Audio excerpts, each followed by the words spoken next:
Testing, testing. I can hear you.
Good evening.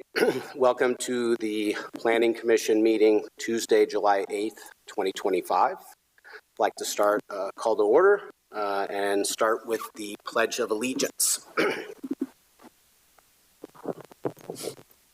I pledge allegiance to the flag of the United States of America and to the republic for which it stands, one nation, under God, indivisible, with liberty and justice for all.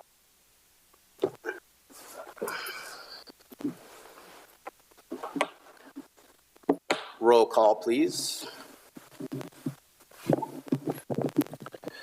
Commissioner Connolly. Here. Commissioner Neal. Here. Commissioner Kogler. Here. Commissioner Christensen. Commissioner Covarrubias. Commissioner Roden. Chairperson Marlowe. Here. So the record will reflect Commissioners Christensen, Roden, and Covarrubias are absent tonight. Great, thank you. Staff introductions. Marcy Reynoso and Jessica Ferguson, permit technicians. Warren Fraze, Community Development Director. Katie Bannister, Associate Planner.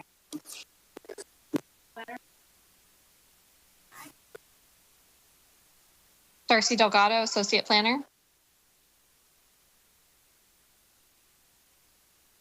And this is Andrew Costa from the City Attorney's Office. Great, thank you. All right, general public comments regarding matters not on the agenda. Did anyone have any public comments for items that are not on the agenda tonight? Okay, any agenda items proposed to be tabled or rescheduled? There are none. All right, moving on to public hearing. Start with the rezone the property from T4F to TC2 at 2508 Spring Street, P24-008. Is there a staff presentation? Yes, thank you. Get a chance. As you said, the application is an application for a rezoning to change the zoning map in the Uptown Town Center specific plan for one property. In addition, there's a general plan map amendment, a conditional use permit for a private meeting facility, and a site plan review for development review of the physical changes to the site.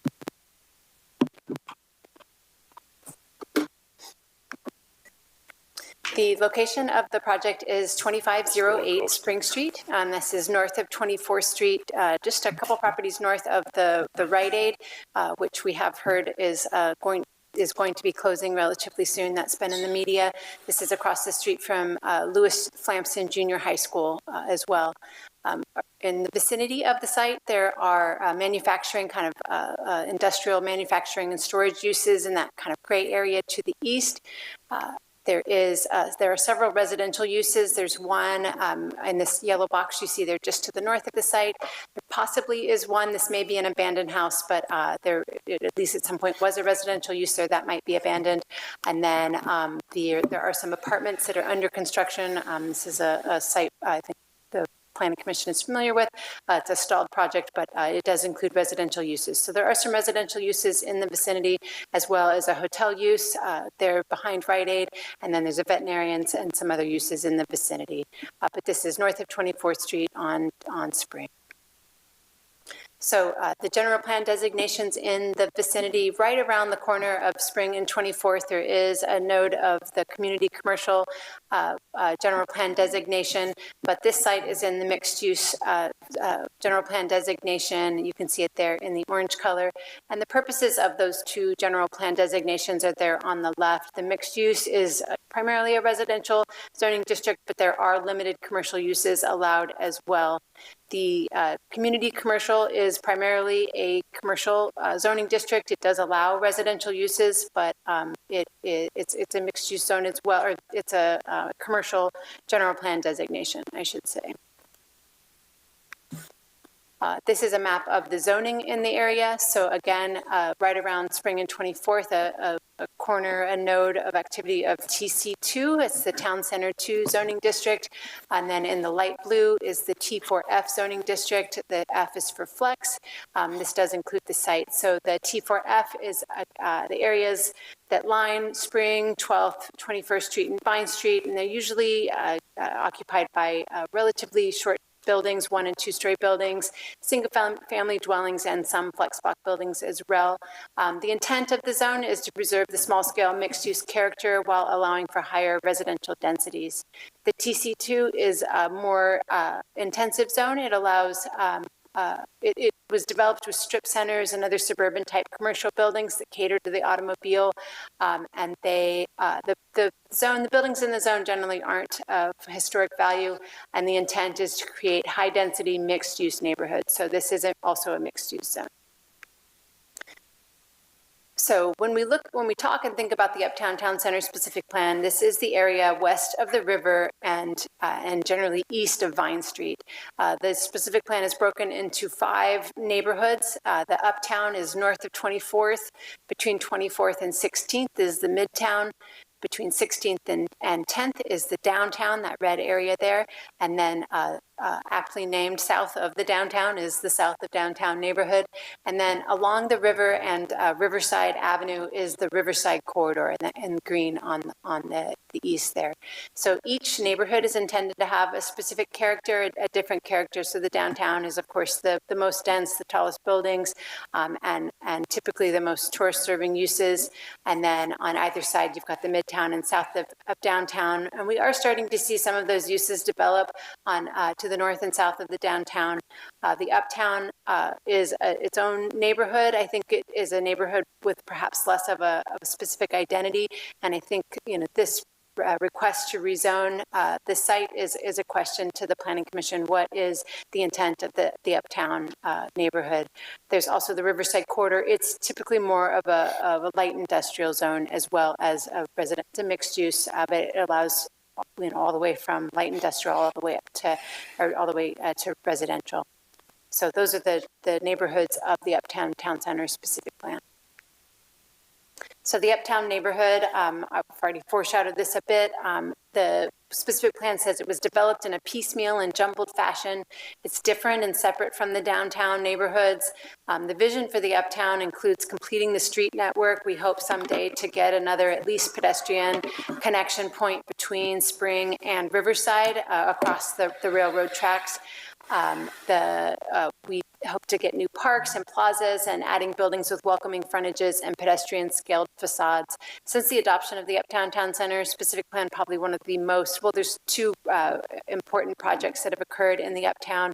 The Uptown Center, which is centered around 34th Street in Spring, certainly a major transformative project for that north end of town, and then also the Oak Park. I'm trying to think of the right word for what happened at Oak Park, the redevelopment of Oak Park and the new apartments that are there as well. So those are 2 important projects in the Uptown neighborhood. I think other than that, the purpose, the identity of the Uptown is not particularly well defined, but it's clear that it's intended to be a separate neighborhood that is distinct from other parts of the Uptown. So when we jump in and look at the difference between the T4F and the TC2. There's a lot of land uses, commercial land uses that are not allowed in the T4F that are allowed in the TC2. And so, we do see that there is a node around 24th Street that of TC2, and that's because it is a two arterial streets coming together, and it recognizes that it's natural for there to be more intensive uses at the corner. But as we travel north into the uptown neighborhood, I think the question is, do we want to see these uses continuing north? Now, the applicant is not requesting many of these uses, but I think it's important because once the zoning is changed, it is possible for this owner or a future owner to request any of the uses that you see listed here. This is a short list. The entire list is in the staff report showing all the different land uses that would change with the zoning if the zoning were to change. So a lot of automobile serving uses would be allowed. One, you see the auto and vehicle sales. In addition, auto service stations would be allowed, and car washes and even auto repair as well would be conditionally allowed if the zoning was changed to TC2. And then there's a number of kind of tourist and alcohol serving uses that would also be allowed if the zoning was changed to TC2. I think it's important to remember that the Lewis Flampson Junior High School is right across the street. And so that's one concern. And then we've got residential uses also nearby. So these are it's a quick summary of some uses that would be allowed or conditionally allowed if the zoning was changed. I'll also point out a hotel would be allowed, and depending on what the Planning Commission feels is the appropriate use of north of 24th, these are the uses that you should be aware of that would change. In addition, there are development standards that would change if the zoning of the site was changed. In the T4F, the maximum height that's allowed is 36 feet. If zoning was changed to TC2, that would be changed to 50 feet. In addition, the setbacks would be reduced. In the TC2, you can have 0 setbacks and all but your rear setback, whereas some limited setbacks are required in the T4F. And so that would change. Any future development of the site would be able to develop without setbacks. And then the residential density actually would not change. We apply both in the T4F and the TC2 zoning district a maximum density of 30 density units per acre, so that would not change. So looking at the two general plan designations, so currently these are just policies. So there is a policy, the land use policy 2H, that is to revitalize the historic downtown, focusing on developing the downtown as a specialty retail, government, office, cultural, conference, and entertainment center of the city and North County region. Certainly all of the uptown is more or less considered to be part of that downtown. And so it may be that the Planning Commission feels that expanding the TC2 North is appropriate. The two different land use categories that are under consideration currently, the site is zoned mixed use. That that would allow limited commercial uses, and I think I've already had those on a previous slide, so I'm going to jump forward. So the Development Review Committee did review this project twice. The first was on March the 3rd. At that time, we really looked at the floor plan and what is and is not allowed under the current zoning, the T4F, and the DRC members determined that the project could not proceed with the proposed floor plan because wine tasting is not allowed use in the T4F. So with current zoning, the project really could not move forward according to the Development Review Committee that day. A few weeks later, the project came back and was presented to the Development Review Committee with the addition of a request for a general plan map amendment and the specific plan map amendment.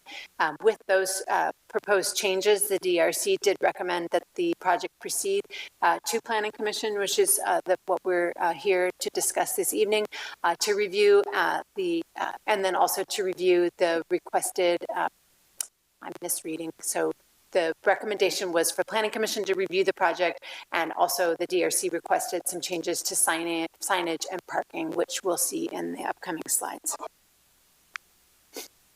So the the previous slides have really been about the specific plan amendment and the general plan amendment. And now I'm going to jump into the specifics of the project.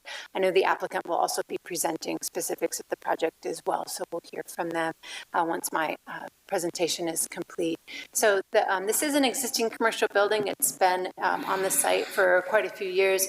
Most recently, the front part of the building was used as an office, I believe, for Western Quartz, and then there was a dance studio towards the rear of the property. It's been vacant for some time. You'll notice that the site, there is an existing metal building on the roof, and then there's the clay tiles around the kind of porch roof, and then you've got the natural clay in the bricks at the bottom of the building, and then stucco. So when we see the next slide, the idea is to see the differences and what's being proposed. So here is a rendering of the building changes. I'm going to highlight just a few, kind of the more major changes. So the first would be changing the monument sign, updating it to be quite a bit more modern, getting rid of there was a kind of a Mission Revival top to the sign in the previous image that we saw. So that would be modernized to the address, which is 2508 Spring. In addition, there are some utility meters at the front of the building, and so those would be enclosed in this wood-sided area to have a more finished and attractive front elevation. The kind of parapet at the top of the building would be changed. It's also today kind of a Mission Revival style, so that would be simplified, and that little awning would be added over the window up there. Along the side, there would be an outdoor patio added. Along the side, it would take up some of the parking that's on the site today. You can't see it in this image, but there are some enclosures for some rooftop equipment that's proposed, and so I'm just pointing that out. We'll see that in the elevations on the other side. You can see it better. They are on the north side of the building.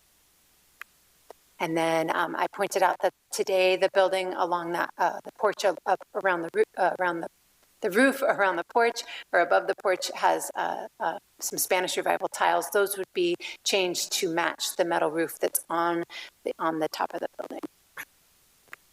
So looking at the site plan, it's an existing building, so they would add some new landscaping. The center deck there we see kind of towards the center of the screen.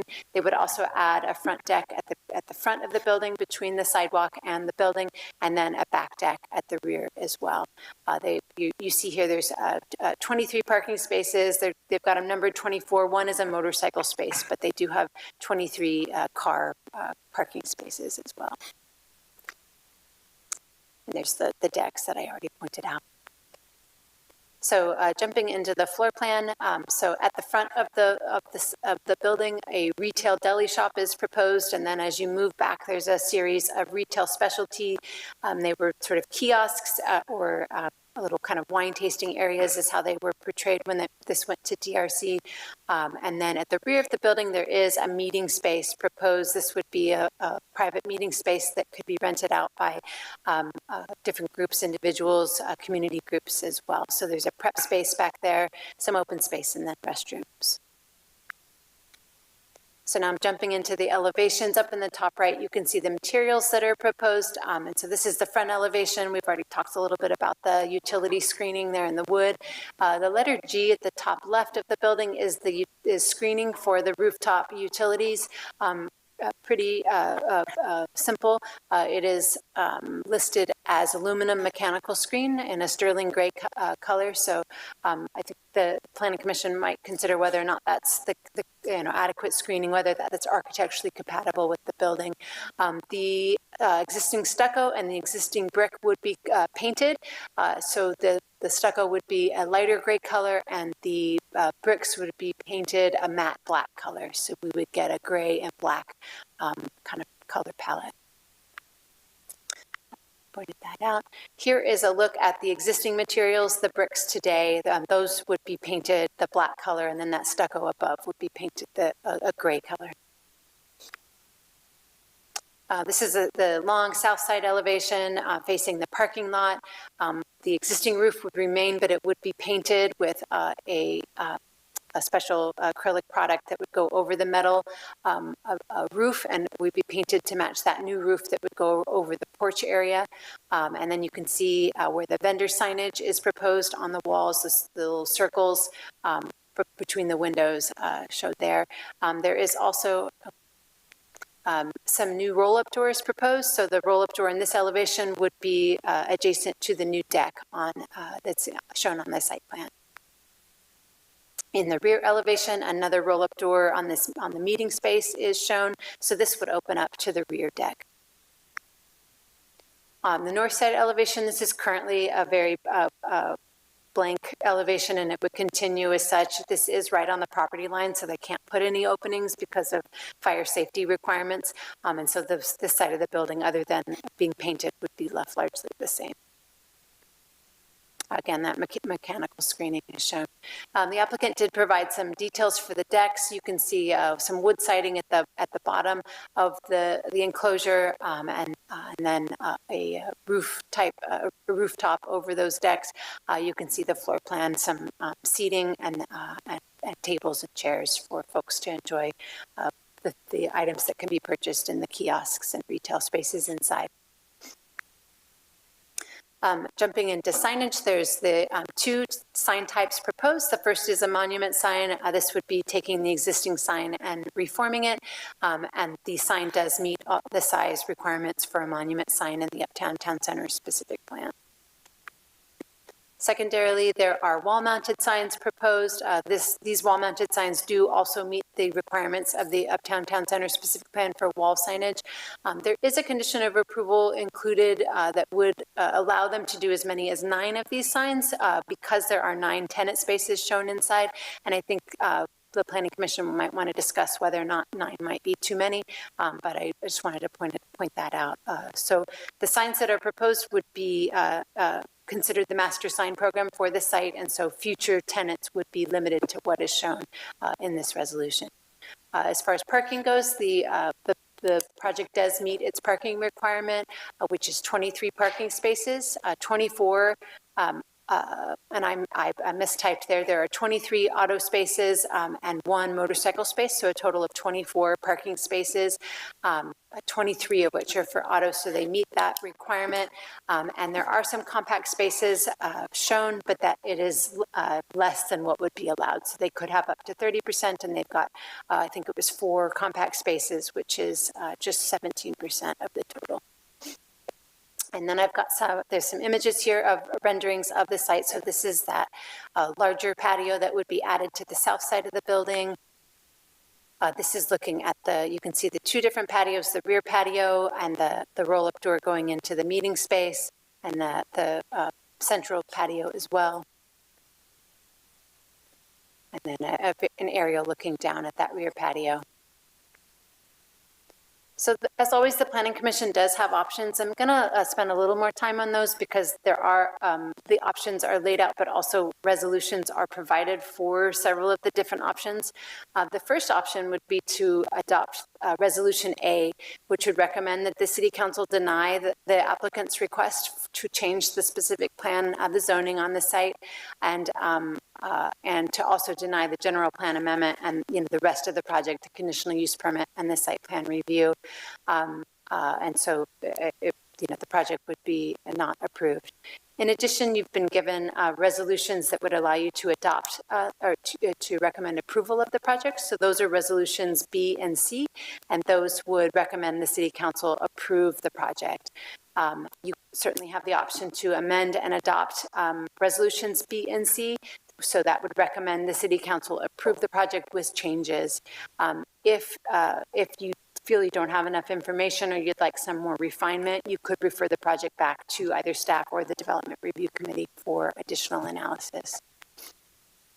So jumping a bit more into the options. So option 1 is to deny the project. That is Resolution A.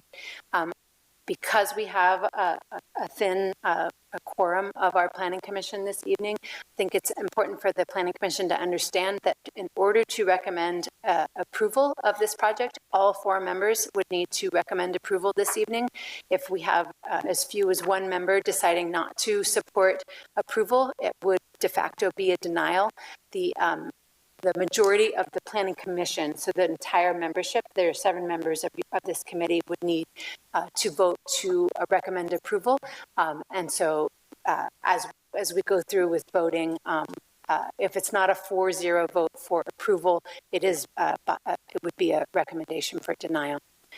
In this resolution for recommending denial, there are findings that the general plan amendment and specific plan amendment would be detrimental to the public interest and welfare because the uses allowed in the TC2 zoning district are inconsistent with the vision for the uptown neighborhood and are not appropriate near a public school. In addition, there's a finding that the project is not consistent, essentially because the zoning has not been changed and wine tasting breweries are not allowed in the T4F zoning district. So if the Planning Commission opts to adopt this Resolution A, Option 1, the next step would be for City Council to review the project, but it would be with a recommendation for denial from the Planning Commission. Option 2 of approval would be you would need to approve both resolutions B and C. This recommendation would need to come with a unanimous decision of the 4 members that are here this evening. You represent a majority of the Planning Commission. If you are recommending approval, you can consider a Class 1 categorical exemption from CEQA. Class 1 exemptions are for operation, repair, maintenance, permitting, leasing, licensing, et cetera, for existing buildings. And the key consideration is whether the project involves negligible or no expansion of use. There is an expansion of use for the patios, but it does fall below the threshold for the area required to be considered more than negligible. And again, the next step would be for the City Council to review the project, but it would come with a recommendation from the Planning Commission for approval, assuming a unanimous vote this evening. So option 2, there are 2 resolutions, as I said. So if the first resolution is Resolution B, it would be recommending approval of both of the general plan amendment and the specific plan map amendment. These are essentially just changing the color on the map. And so general plan would be changed from mixed use to community commercial. And the specific plan map would be changed to, the zoning map would be changed for this site from T4F to TC2. So that would be that first, Resolution B, the first resolution of approval. In addition, there's Resolution C, which would recommend approval of a conditional use permit for the private meeting facility, which is as a conditionally allowed use actually in both the T4F and the TC2 district.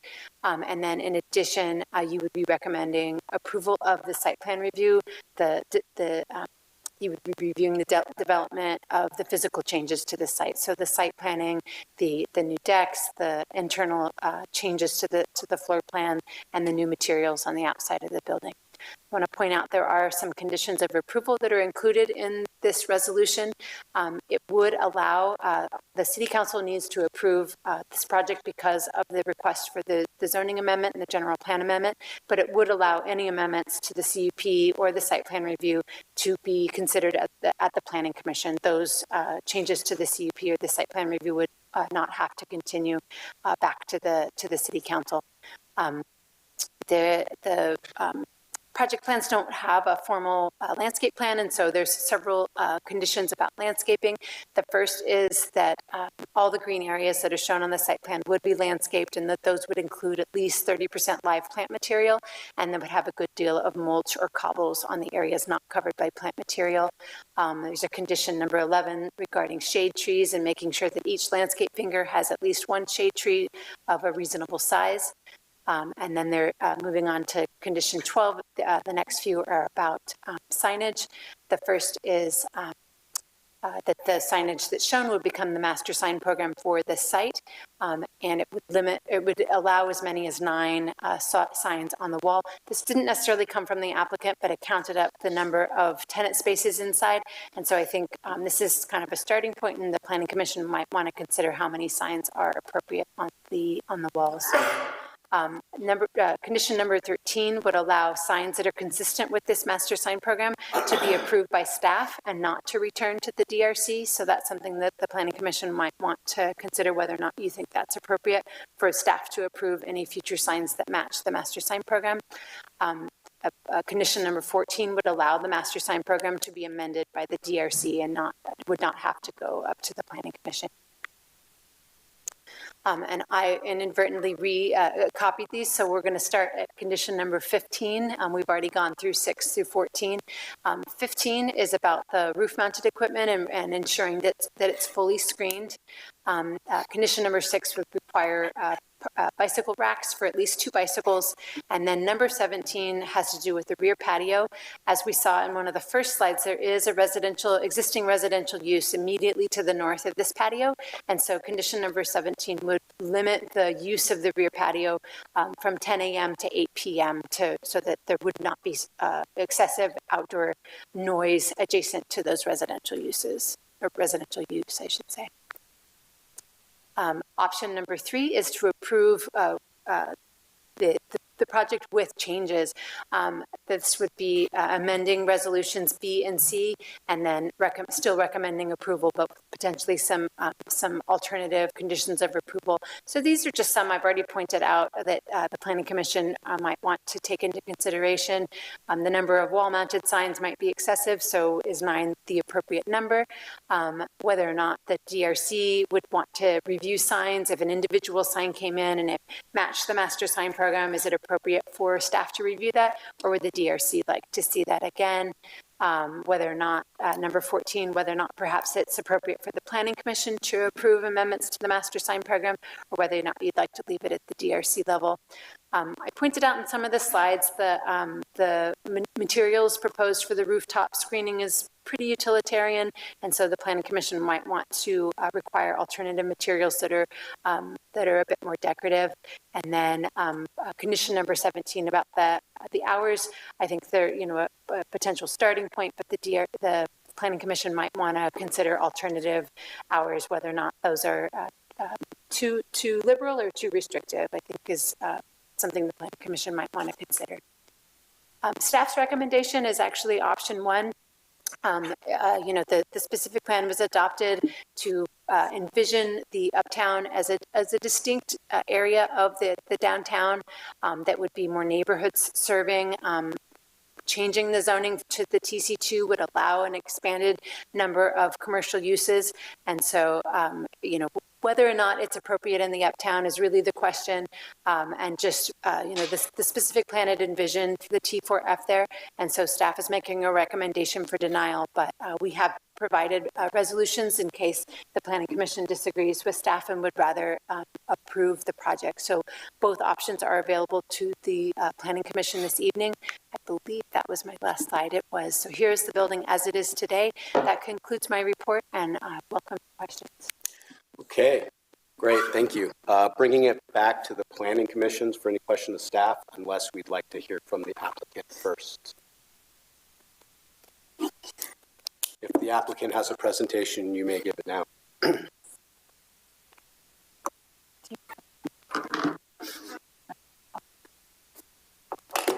don't know how that works with the PDF, so if it doesn't.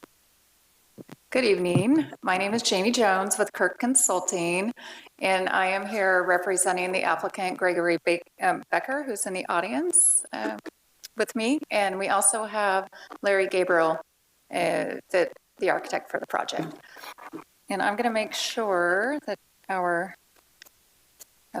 awesome. Making sure the technology works. So I thank the 4 of you for showing up tonight. So this, unfortunately, we don't have the entire commission, but I'm pleased to be here to present the project to all of you tonight. And I would like to thank Katie for her thorough presentation, went through the project in detail. I'm going to be focusing my presentation on what's most important to us, which is the general plan amendment and the zone change, because that's really the basis of the project, because without the general plan amendment, the vision of the project, which is including the small wine tasting rooms and small tasting areas for maybe breweries, it would not be allowed under the current zoning. So I would like to tell you why we think the Planning Commission could support our request for the general plan amendment. So this, let me go, sorry. So the property 2508 Spring Street, it is an unusually shaped property, although it is a half acre in size. It's a very narrow lot, 73 feet width along the frontage on Spring Street. And as Katie noted in her presentation, the building, the rear of the building is on the property line, so access to the property is provided from the south. So we are requesting to change the general plan designation to community commercial as well as TC2, the town center. It's consistent with the zoning of the parcels directly south of us. And the change in zoning and general plan, what it will do is it will support the mixed-use commercial project. It aligns with the surrounding commercial zoning. It's going to provide affordable lease spaces for startup wineries and breweries, and we'll get into that a little bit later. And it activates this site for both daytime and evening businesses, which we don't know that there are many of those places that currently exist up in the uptown neighborhood. We think that this could be an important project for the uptown neighborhood. And it enhances the retail opportunities for not only the residents, but locals, the greater community, as well as visitors. So I do want to make sure we understand, looking at, this isn't intended to be a visitor destination. While we do hope to capture visitors with some of the tasting room uses, we do look at this as also being community and neighbor serving. So we also are including the conditional use permit, and that's for the private meeting facility. And the private meeting facility, it's just over 1,500 square feet with the outdoor deck. And this is intended to really act as a flex space, and it would be available to rent for community members, individual or tenants of the building. So for instance, if the general plan amendment is approved and we are allowed to have the small wine tasting facilities, it would be opportunity for a winemaker dinner or for them to have event activities, or it could also act as pop-up for yoga, pop-up for, Rotary wants to use it, quilting club. It's a pretty decent sized space. We also, one thing I would like to note, Katie and I talked about this a little bit today, is there is a discrepancy in the land use table in the specific plan. In one area, it shows meeting facilities as being a permitted use in TC2, and in another below that, it does show that a CUP is required. So is it a CUP or a P? I guess it doesn't really matter because we're here before your planning commission tonight.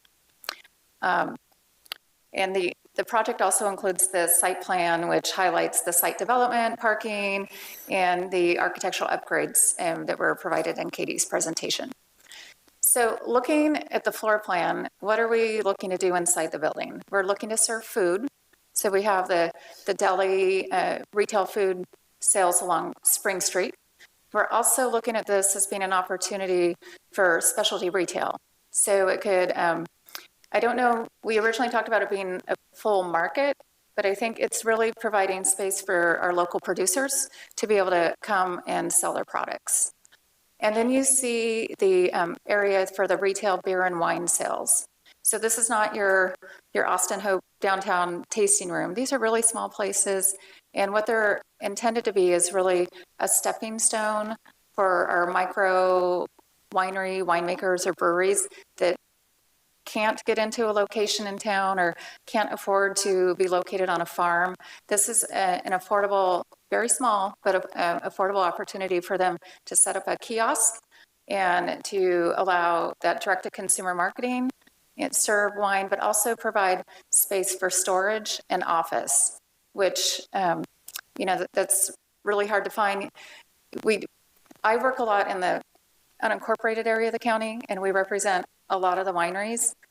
And some of the smaller micro people, they're tasting in their living rooms, because they can't afford a place to go. And we tell them, you're not supposed to do that. And they say, we don't have any other options. We can't go downtown. We can't find a place that's affordable. So I think what's been Greg's vision from day one, especially working with Ashley, who you may get to meet later, is really finding a place for our smaller operators to locate. So the highlighted on this screen is the area that's subject to the CUP. This is the private meeting space, 1,500 square feet, including an additional 306 square feet for the rear deck. Katie went through this in detail, but I think we can all agree the exterior changes is going to be a significant upgrade and enhancement to the building from that which exists today. And again, why we're here today is really to look at the land use amendment so that we can accommodate the wine tasting rooms. They aren't permitted in the T4F, but they are permitted uses in the TC2. So I'm going to run through some zoning exhibits, and I appreciate your patience, but I do think this is important. So we're looking at existing zoning today, and you can see there's a significant amount of TC2 to the south of us. And what we're proposing to do is just extend that TC2 zoning 73 feet. And so what this site plan shows, you can see the TC2 zoning in red, the T4 flex in blue. And I don't, this wasn't gone over in Katie's presentation, but we have hatched that there's the parcel line, and then there's shared access between the TC2 property to the south and with this property. So if you're coming to visit the property, you're actually having a shared access with the TC2 property that's to the south. And so looking at this exhibit, this shows the 73-foot extension. The extension goes right to the back of the building. I know Katie and I have talked about this, I wouldn't say at length, but we've had some conversations about it, just the concern, like, where does it stop? Is it going to stop here? Does the next property owner want to change the zoning? And I think if back when the specific plan were adopted, if they took into consideration where is the back of the building and where is the access coming to this parcel, I firmly believe that the TC2 line would have been drawn at the back of this parcel, at the back of that building. Because these two parcels, the parcel to the south and our parcel, because of the shared access, they have to naturally interact because they're sharing access. So looking at the purpose and character statement of the Uptown specific plan, TC2 specifically looks at strip centers, suburban commercial buildings. That's what we are. This building is an older strip center. It's had a variety of uses over the years. The last uses were, I believe, a dance studio and maybe some office buildings. And changing the zoning, moving that line 73 feet will allow the adaptive reuse and rehabilitation of this aging mall. And it will, we firmly believe it will revitalize it into what will be a neighborhood commercial hub. So I would like to walk through the planning team's basis for denial. And Katie provided an overview. One of the first one was that it would be detrimental to public health and safety because they're not appropriate uses in proximity to Flemps and junior high. The Uptown neighborhood is envisioned as a distinct neighborhood separate from Midtown. And the public interest is not served by extending the TC2 district to this, quote, quieter part of town. And there was a focus on the auto service uses not being allowed in the T4F that now we can all of a sudden do on our property in TC2. So looking at the uses in TC2, when we look at what's surrounding the eastern and southern property lines of the Flamson Middle School, it is already the TC2. So the uses that there's a concern about them being located in proximity to the school, they're already there or can be applied for. So we think the minor extension would not introduce uses that are not already allowed in the vicinity of the school. I mean, in a big way. You can look at the exhibit. You see a lot of red surrounding the school. The minor expansion of the TC2 zone to the back of this building, it's not going to be noticed by the person walking down the street. It's the existing building, as I noted, is already oriented to the south, and we're sharing the access with the property to the south that's zoned TC2. And you can see on the exhibit shown there, I mean, sorry. And we're moving the line from, I don't know if it's going to work, from the blue to the red. It's not, I'll just say that. From a planning and practical standpoint, the zoning demarcation should have been at the back of that building. Because even if, let's say, you decided you wanted to demo the building and build auto repair is the concern that was identified by staff. I don't think that based on the 73 feet and how long that building is, I don't know that you're even going to be able to accommodate any of the uses that staff was concerned about. And the zoning is set in place, or not the zoning, I'm sorry, the access is set in place. It's going to be coming from that access easement to the south. You want to put the access easement on the north because you can't build over the access easement on the south. And this is the exhibit that shows the location of the access easement to the south.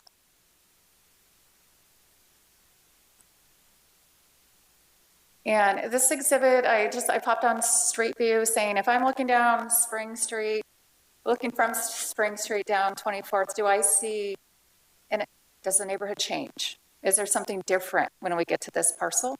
And there isn't. It's not going to be noticed, that this land use change isn't going to be noticed, and I don't look at this lot as being a transitional lot. And then the concern about introducing these uses into a quieter part of downtown. We took a look. We know what's going on to the east. We have MGE construction, and then we have I think it's Advanced Electrical Services to the north, and Paso Robles tank further to the north. I did talk to Michael Joe at MGE today. And because I was talking to him about the patio, and we'll get to that in a little bit, about the hours of operation. And he said, you know, we depending on our jobs, we're running trucks in and out. It could be first thing in the morning or at night. It could be a 24-hour operation. We ran into, I think his name was Jesse today from Paso Tank. He said, we have a use permit to operate 24 hours a day. So we do have these businesses that are operating on more than just the 8 to 5, and they're not really quiet uses. This isn't really a quieter part of town. And then also the building orientation of it will direct all of the activity and the noise. It's not going to go north because that's back of building. It's all going to be directed south to the existing TC2 zoning. And then getting into just some of our comments, these downtown rent and lease spaces, they aren't going to compete with downtown. The downtown is very expensive. These are going to be different. The downtown has barriers for entry for our smaller underfunded winemakers and breweries, whether it be the cost or even we call it the Whisper campaign. When spaces come open, they can be filled before they're on the market. So it's really hard to enter into the downtown. And as I noted earlier, but I do want to talk about it again, is that these wine tasting kiosks are really intended to support and I say young winemakers, but it could be an old winemaker, but they're entry-level tasting rooms with the office spaces and the storage. They attract the small volume wineries who can grow from there.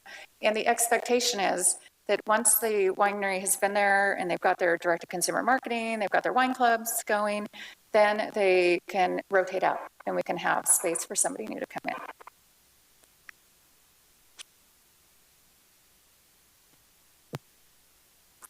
So I think I've already hit those points, but I would like to say that this mix of uses also provides affordable opportunities to the residents and visitors. So I love Paso. I live in Atascadero, but we come visit Paso often. But as a visitor to restaurants, downtown Paso is a little expensive these days. And we see this as providing opportunity for food service, entertainment, to those that might not be able to come and afford a couple nights downtown.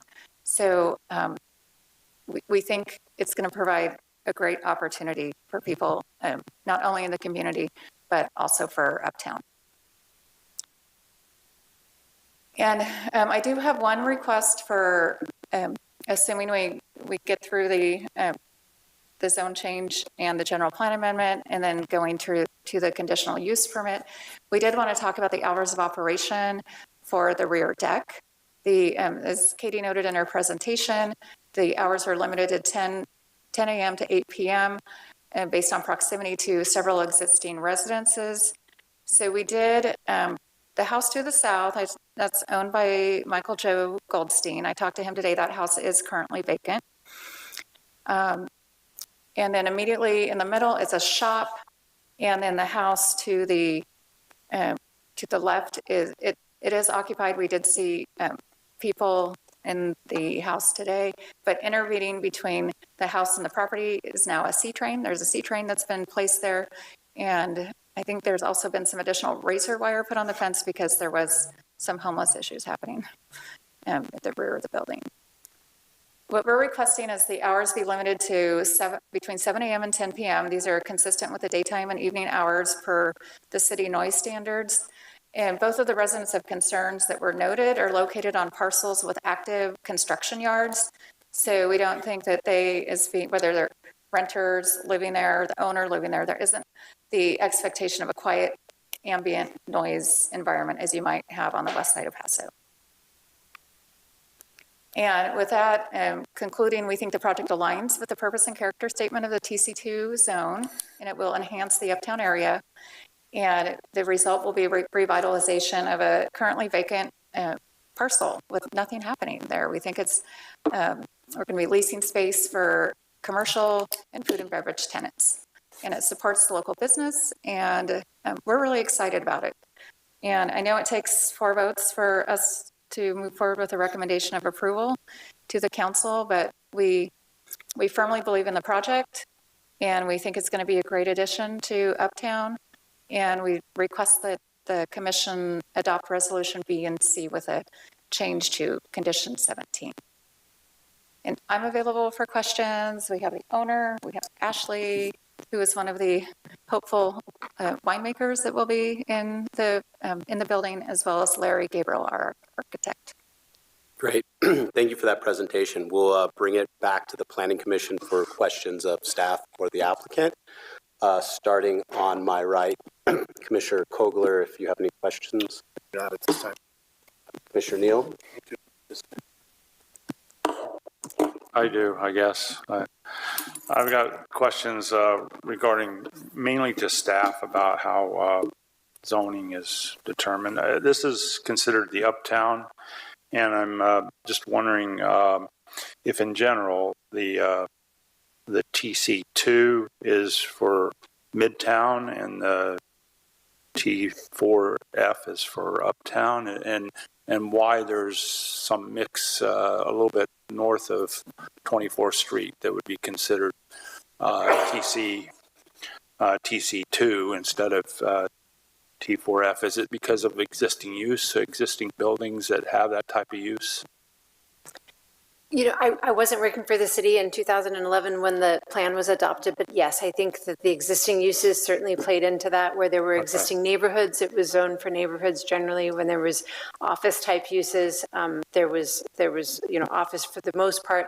I think that the zoning also wasn't a visioning statement. There's TC1 is kind of the true downtown core, and it encompasses areas that it goes all the way, I want to say, to 14th or 15th Street downtown, and those are residential areas today.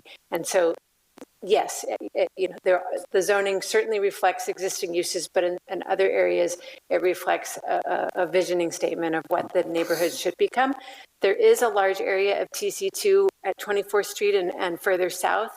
And then there's a lot of TC2 south of downtown as well, like around 6th Street with post offices. A lot of that is TC2. And then the flex zones get mixed in. There's flex zone on Vine Street where there's a lot of offices closer to downtown.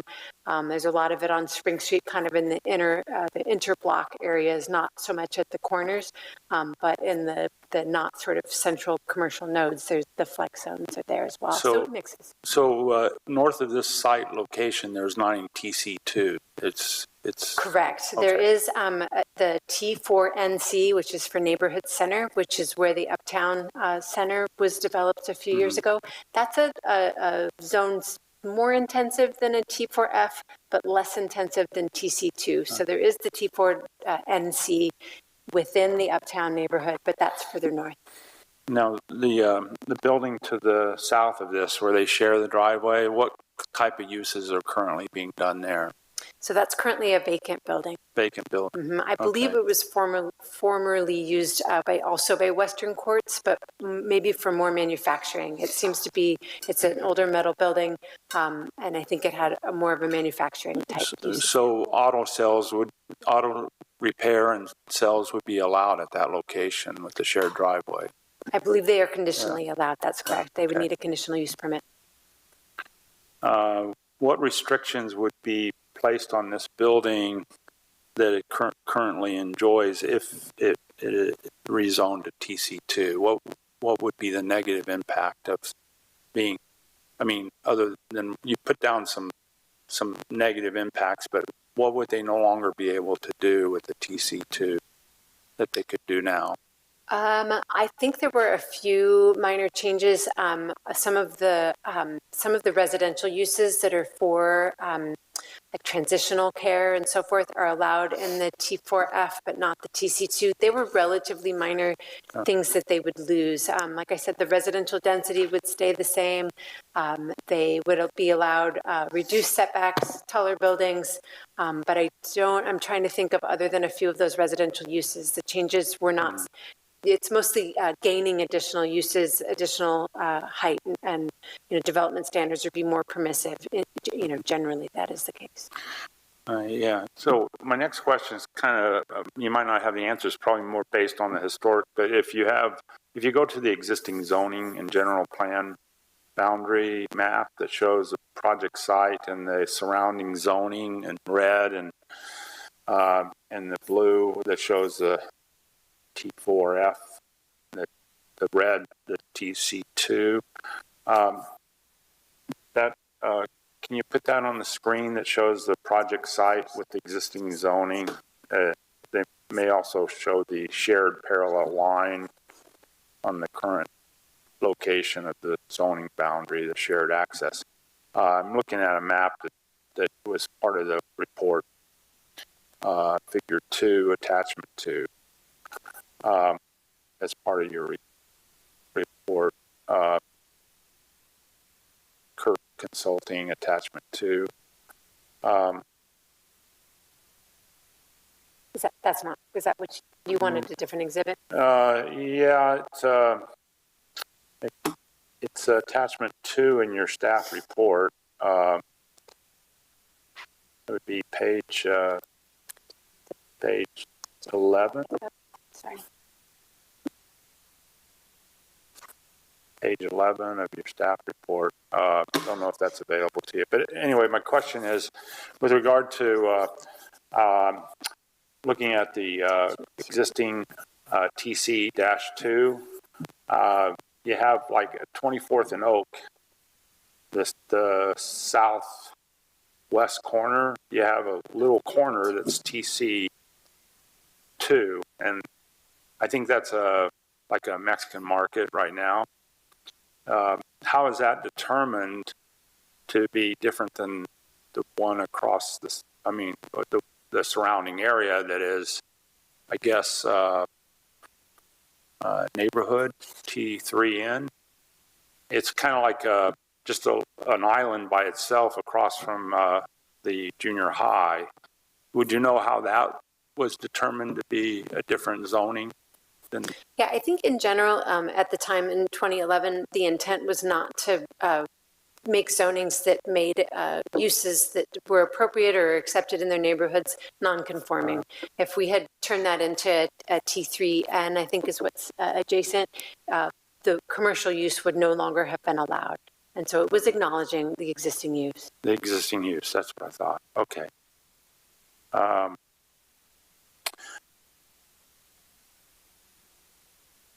Those are my primary questions. I do think the patio looks better in the latest rendering than the mission style red. It does look better with the patios that are done. But I'm just mainly to staff. I just wanted to get a kind of a lesson on how the zoning was determined and why it looks a little hodgepodge as it is right now. And you probably don't know specifically, but how did the north boundary of TC2 get determined right at the shared driveway between these two buildings?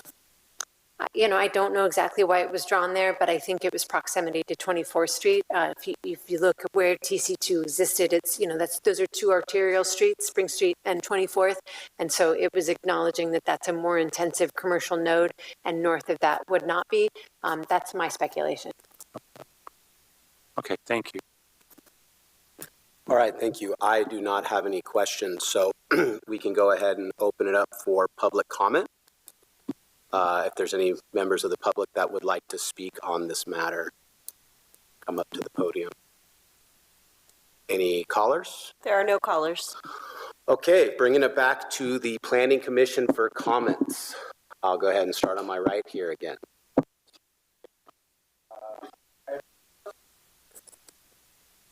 Sorry about that. I actually think this is a very well-designed, nice little project.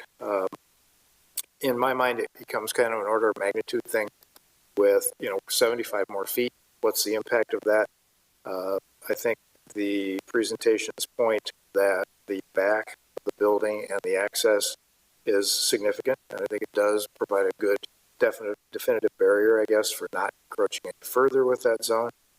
In terms of impact on the school, I would concur if the entire corner wasn't already to the south of it, uses that you could put on this parcel. I think the parcel has unique shape, and the building is not going to lend itself to a variety of other uses. I think this is one that actually could work quite well and could be complementary.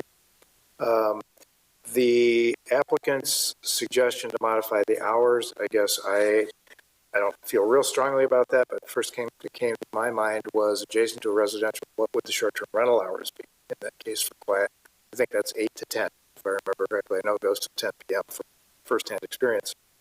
So I think that's a better closing time maybe than the 8 o'clock. I think that would be fair as a part of this, but I think it's a well-designed project. I think it fits well. I do understand, and I'm very appreciative of the magnitude of a decision that changes zoning and plan amendments and so forth. I think in this case, though, the stars align and it works quite well. Thank you. Great. Commissioner Neal? Yeah, I seem to remember another project on this very site that we approved a few years ago. Obviously, that was a residential project. Didn't probably pencil very well. But I agree with Commissioner Kogler that I think this is an interesting use. I think it will be a positive to the neighborhood and may spur some development of those that the lot to the south that has been a long-term abandoned, or not abandoned but empty commercial space. So I think I am comfortable with this project and the change in zoning. Great. Thank you, Chair. The line of questioning that I had was basically to find a black and white reason why this should not be zoned differently, as they have a shared driveway. They have the facing of the building towards the vacant building that could be used in all the same ways that staff was concerned about neighborhood and so on. So I think that this is a smartly designed project. It's not going to change the character of the area. It's not going to significantly increase the area. It's a logical point for the boundary to be at the back of the building. For all those reasons, I'm in favor of this as well. Great. Thank you. I would agree with my fellow commissioners. I was on DRC for this. I think the applicant, tried to make it work in a way within the T4 that was creative, but we couldn't quite get there. They went and put in the effort and the time to bring it to fruition for the change.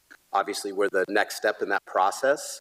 You can, to the applicant's point, you could walk across the parking lot and do all the uses they'd like there, plus the ones that were concerns, and it is across from the school. I believe it's a benefit to the city and the area. It's kind of a fun little shop space, outdoor space. We absolutely need flex space and rental space and those type of things. It's a need of the city. The couple things that I'd like to discuss, if my other commissioner is going to make a motion, is I would be in favor of changing the time from, 8 a.m. to 10 p.m. That seems appropriate. I think 9 signs might be excessive, so maybe some discussion around that. I'd be happy to do that. If, Katie, you could put up, or Warren, the list of the other changes you had. I thought some of those were maybe within the C approval, I believe. Consider wall-mounted signs, require DRC review assigned meetings. I think that's a good approval. I think the rooftop is looks good, and then we talked about the hours. So yeah, I would say those 3 is maybe a discussion around the signs. Might be too many, might be fine. DRC definitely reviewing the signs and then changing the hours from, my opinion, 8 to 10. If any of my other commissioners have any more comments, Commissioner Kobler. Thank you, Mr. Chair. Katie, could you put up slide 23? I think that was the right one. Directly, it goes to the signage. Actually, it's probably 24 or 5 as I see them on the index. Yeah, how about the 24? This shows the sign. Okay. I guess I'm on a little different tangent than the chair on this. I hear 9 signs and I go, that's a lot of signs. But when I look at the context of this building, the individual users, the fact that it doesn't front on Spring Street, I think they're pretty appropriately sized and located to help people orient where they're going. Which door do I want? Which use do I want? And so forth. So I don't have a problem with the number of them, nor do I have a problem with, once this is adopted as a sign plan, with staff interpreting any changes to the future to that sign. That's my thoughts. Now that I see the rendering, I would actually agree with you on that. So if none of my other commissioners have any other comments, I would entertain a motion. Well, I was wondering if we need to, I guess some of these minor details staff could work with the applicant on, but I didn't know if we needed to discuss the architectural feature of the screening for the air conditioning or whatever's on the roof. But to me, those are things that would probably be best if it came back to the DRC. So I would be willing to move forward with that understanding that some of these details be worked out with staff and DRC as far as how the screening is going to take place for the roof mounted objects. Yeah, I have a comment. I think the screening fits the building. I think it fits the current change of design. They're moving from, I don't know if you can actually call it a Spanish revival, but a building with a bunch of tile stuck on it, to something that is far more contemporary, and I think a little more timeless. And I think that screen fits with the direction of the design. And with that, and if there are no other comments, Chair Marlowe, I'd like to make a motion. Okay. I would like to move approval, I'd like to recommend approval and amend and adopt resolutions PC 25XXXB and PC 25XXC. Recommend to the City Council approve the project with this change for the site-specific conditions of approval, the hours of operation of that back patio from 8 a.m. to 10 p.m. Second that. Okay, second from Kohler, motion from Neal. Can I get a roll call, please? Any further comments? Oh, any further comments? No, I'm good. Just one note, I guess My intention is we're approving this tonight without having to remand anything back to the DRC. And furthermore, the DRC would not need to review the signage in the future as long as it was consistent with this sign. Just clarification. Okay, thank you. Okay. Commissioner Neal, Aye. Commissioner Kogler, Aye. Commissioner Connolly, Aye. Commissioner Marlowe. Aye. Motion passes 4-0. Okay. Moving on to our next agenda item. It's the time extension for the Firestone Solar Project, P22-0128. Staff presentation.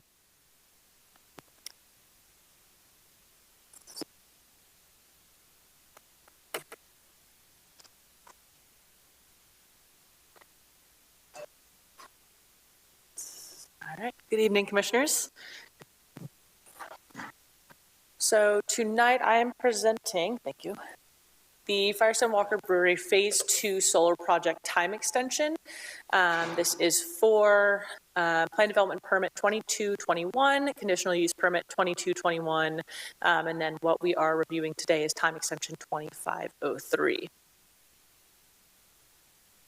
So the time extension is requested for a 2-year extension of the entitlements associated with the plan development permit and the conditional use permit to construct a 1.2 megawatt solar ground-mounted single-axis tracker system on approximately 4.84 acres. Here we have the location. You can also note the existing phase 1 of the project just northeast of the proposed phase 2 time extension. It is business park, general plan designation, and planned industrial zoning designation. Here is the site plan that was originally approved. There have been no changes since this original approval, so you can see existing solar panels and then the new phase 2.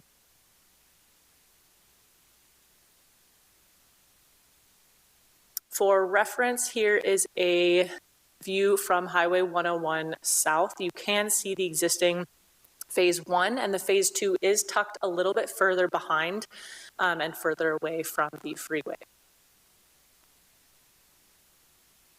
The required findings for this time extension, there have been no changes in the circumstances. So the plans as approved previously have not changed.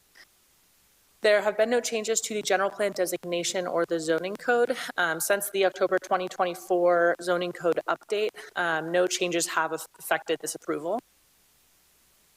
In addition, there have been no changes to the surrounding area, and the applicant did provide a sufficient request for time extension due to a PG&E system impact study delay.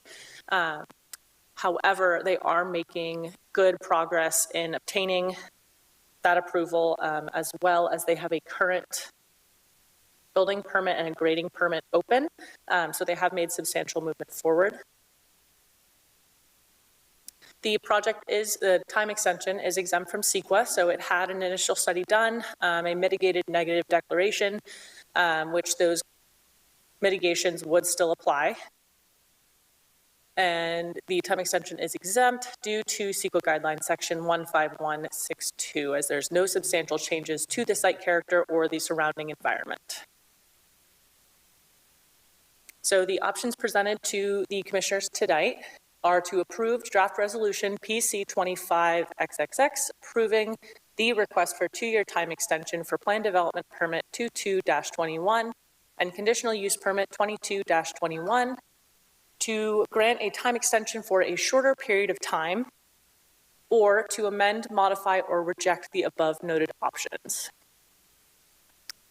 The staff is recommending approval of the draft resolution PC25-XXX, approving the request for a 2-year time extension for plan development permit 2221 and conditional use permit 2221.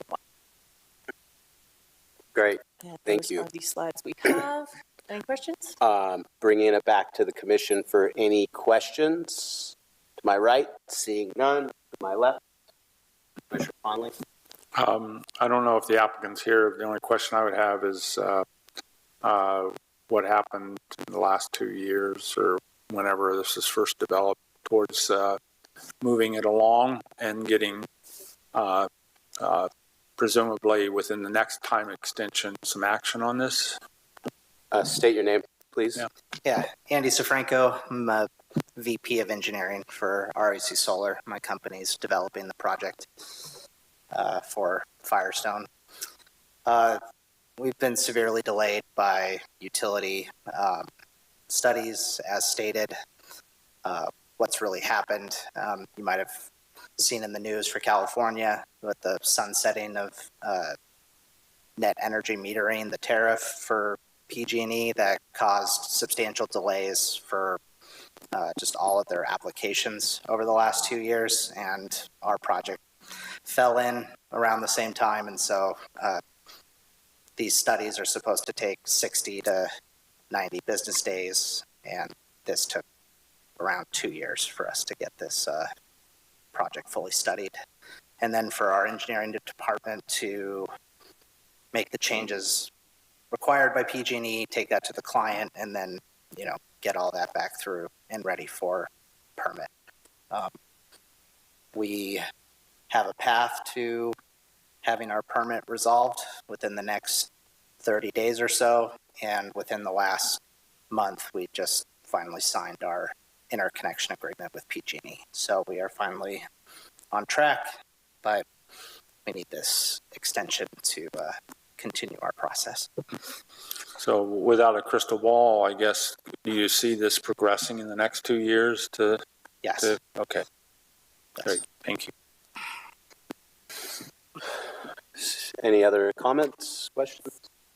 Seeing none, I'd like to open it up to public comment. Anyone in the public like to speak on the matter? Any callers? There are no callers. Great. Bringing it back to the commission for either comments or a motion. Chair Marlowe, I'd like to make a motion. Commissioner Neal. I'd like to move approval project by adopting draft resolution PC 25XXX based on findings and subject to the conditions of. Motion by Neal, second by Commissioner Kohler. Any other? I'm sorry, did I get that? I'm sorry, I got the. It's staff recommendation slightly different on the screen than it is on the options. So, is my motion good enough? Yes, your motion is good. Great. Any other comments? Roll call, please. Commissioner Neal. Aye. Commissioner Kogler. Aye. Commissioner Connolly. Aye. Chairperson Marlowe. Aye. Motion passes 4-0. Thank you, commissioners. Great, thank you. Okay, moving on. Discussion items, consent calendar. Could I get any comments on the consent calendar, or could I get a motion for approval? I'll move for approval of the consent calendar. And I'll second that. Okay, motion by Conley, second by Neal. Any other comments? Seeing none, roll call, please. That was Connolly first and Neal second. Correct. Commissioner Connolly. Aye. Commissioner Neal. Aye. Commissioner Kogler. Aye. Chairperson Marlowe. Aye. Motion passes 4-0. Okay, other reports. Paso Robles Streetscape Ad Hoc Committee report. No report. Okay, Housing Constraints and Opportunity Zoning Code Update report. So we have updated the bylaws for the Housing Constraints Committee. We will be recruiting for additional members this fall. We've rolled over all the existing members. We currently do not have a Housing Constraints meeting scheduled at this time. Zoning code update process, we do expect to be revisiting the home occupation issue with the Planning Commission probably later in August. You'll recall you looked at that a couple months ago, gave us some direction. We're working on that. And then there's also the issue of food trucks, which is part of the zoning code update. There will be a staff briefing to the council in early August that will probably then come back to commission for some fine tuning. Great. Thank you for that. And then Development Review Committee rotation schedule. Did anyone have any comments? Seeing none. Moving on to planning commissioners' comments. Commissioner Copeland. Just a quick comment for Katie. A really nice job on the staff presentation on kind of a simple but difficult case. And so I think you laid it out well, and I appreciate it. Thank you. Great. Yeah, I would just echo that. It was very, I guess, complicated one to do, and to present it the way you did was very good. So thank you for that, Katie. All right. Moving on to staff comments. So a couple things. You have your next normal meeting would be on July 22nd, but that meeting's canceled because of the fair. So there is no meeting, no second meeting in July. Next meeting will be in August. You'll probably have seen potentially some headlines in the news over the weekend about the state making significant changes to the CEQA process.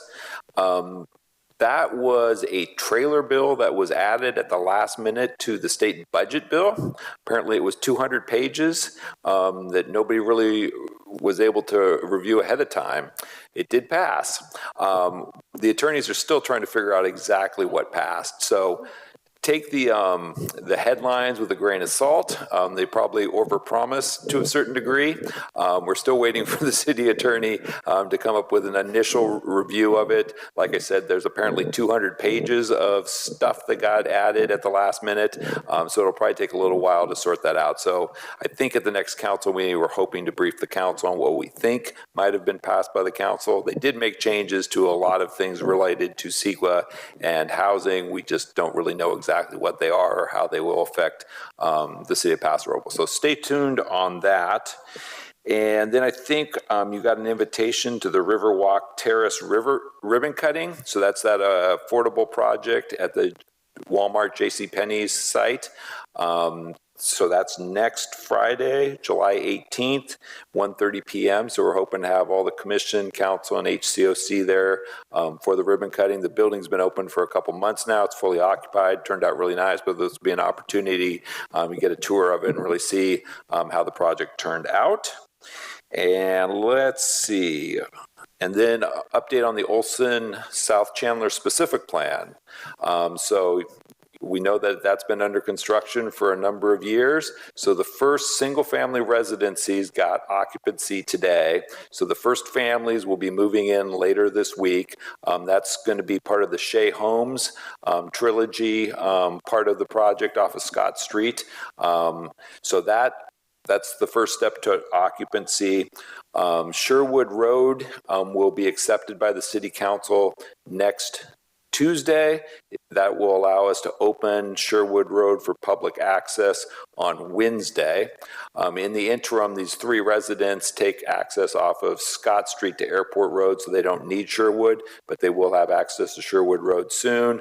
There's also a model complex for Shea Homes that's opening up this weekend. They're going to use shuttle buses to get people to the model homes until Sherwood Road opens up next week. Next week, once Sherwood's open, I'd really encourage you to go take a look at it. It's turned out really nice. You'll be able to see the farm stand, the pool house, all the landscaping. We have 2 new roundabouts. You'll see the Creekside Park, the pickleball courts, which will be opening to the public here later this summer, and then Royal Oak Park, that playground, will be opening in the next couple weeks. So there'll be a ribbon cutting for that in the end of July.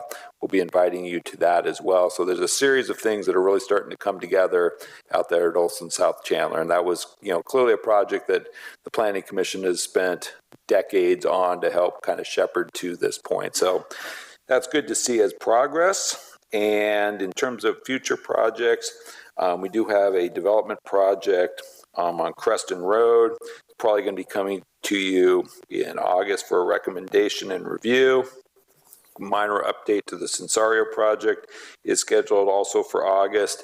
And then in terms of the boys' school project, we are making progress on the development agreement and the final EIR.